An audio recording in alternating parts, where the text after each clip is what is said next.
जो खुले आसमान के नीचे होते हैं वो उनको पहले से ही प्रशिक्षित किया गया है। वो लोग लेट जाते हैं या नजदीकी शेल्टर में आश्रय लेने की कोशिश करते हैं। इसी कार्रवाई को आपके सामने प्रदर्शित किया जा रहा है। जैसे ही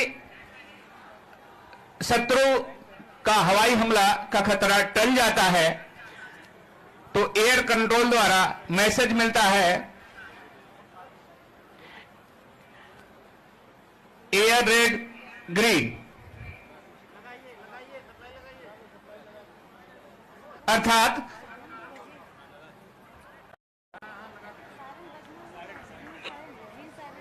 इस पर एक दूसरा सायरन बजाया जाता है। जैसा कि अभी आपने सुना कि जो पहला सायरन है वो लगातार उसकी ध्वनि कम और ज्यादा हो रही थी, लेकिन जो दूसरा सायरन बज रहा होता है इसकी ध्वनि समानांतर एक ही रिदम से बजती रहती है, जिसका अर्थ होता है कि हवाई हमला टल गया है या शत्रु एयर स्ट्राइक बंद हो गई है।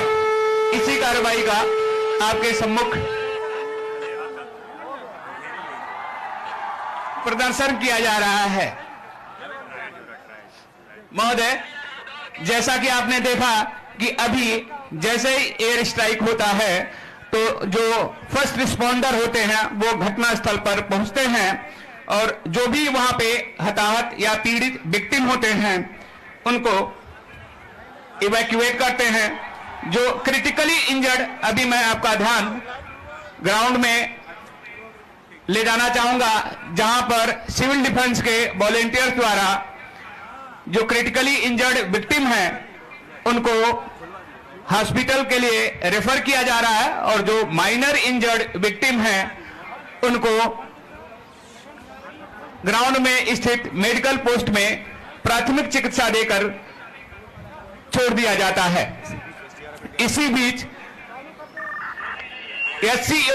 एससीओसी द्वारा जो भी रिस्पॉन्डिंग एजेंसियां हैं, NDRF, SDRF, fire emergency services तथा चिकित्सा विभाग को सूचना दी जाती है कि अमुक स्थान पर इस प्रकार की इमरजेंसी हो गई है और यहां पर रेस्क्यू एवं बचाव के लिए टीमें भेजी जाएं।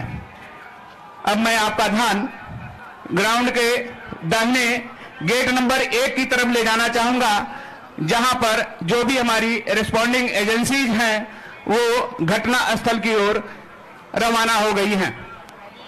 साथ ही महोदय, मैं आपका ध्यान आपके सामने 2 बजे की लाइन में ले जाना चाहूंगा जहां पर एक छोटी आग पर सिविल डिफेंस के द्वारा काबू पाया जा रहा है। साथ ही साथ घायलों का प्राथमिक उपचार भी किया जा रहा है तथा उनकी प्राथमिकता को निर्धारित करने के लिए ट्रायल भी किया जा रहा है।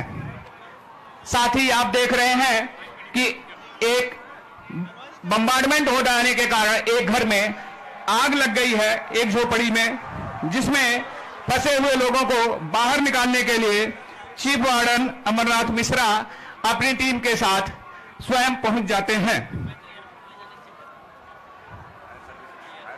फायर एंड इमरजेंसी सर्विसेज के कार्मिक झोपड़ी में लगी हुई आग पर काबू पाते हैं और उसमें फंसे हुए विक्टिम को बाहर निकालने का प्रयास कर रहे हैं। साथ ही साथ आपके सामने एक दूसरी सिनेरियो 12 बजे की लाइन में, अब मैं आपका ध्यान उस तरफ आकृष्ट करना चाहूंगा कि एक कोलैप्स स्ट्रक्चर है जिसको कि एक फ्लैक्स बैनर के द्वारा हमने प्रदर्शित करने की कोशिश किया है कि यहां पे एक ध्वस्त ढांचा है और इसमें कुछ लोग फंस गए हैं। तो इस ध्वस्त ढांचे में खोज व बचाव कार्य करने के लिए सिविल डिफेंस तथा एसडीआरएफ की टीमें संयुक्त रूप से काम करती हैं। एसडीआरएफ की डॉग स्क्वाड, जो स्निफर डॉग होते हैं, एक विशेष प्रकार के ट्रेंड डॉग्स होते हैं जो इस डिब्रीज में, मलबे में फंसे हुए विक्टिम को सूंघ कर पता करते हैं, पुष्टि करते हैं कि हाँ इसमें कोई अभी भी विक्टिम है। तो उस विक्टिम को एक्सट्रिकेशन के लिए एक्सट्रिकेशन रूट तैयार किया जाता है और उस विक्टिम को एविक्यूएट किया जाता है और प्राथमिक चिकित्सा देकर उसे फर्दर ट्रीटमेंट के लिए हायर सेंटर को रेफर किया जाता है। इसी कार्रवाई का आपके सम्मुख प्रदर्शन किया जा रहा है।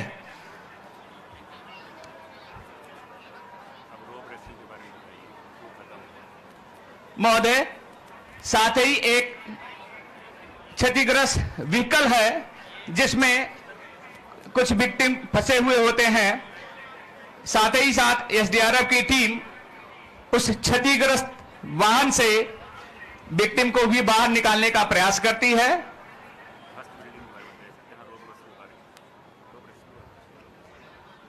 ध्वस्त बिल्डिंग के बगल में ही एक बहुमंजिला इमारत है जहां पर कुछ लोगों के फंसे होने की संभावना है। तो एसडीआरएफ की टीम द्वारा वहां पर जंपिंग कुशन लगा करके कुछ लोगों को जंपिंग कुशन पर जंप कराया जाता है तथा कुछ लोगों को रोप रेस्क्यू के माध्यम से बाहर निकालने का प्रयास किया जा रहा है। एक बिल्डिंग अभी आपके सामने रोप रेस्क्यू मेथड द्वारा नीचे उतारा जा रहा है। पहले विक्टिम को स्टेबलाइज किया जाता है, उसको जो भी माइनर इंजरी हैं उनको फर्स्ट एड दिया जाता है, उसके बाद उसे नीचे इवैक्यूएट करते हैं। अवेकन न्यूज, नजर हर खबर पर।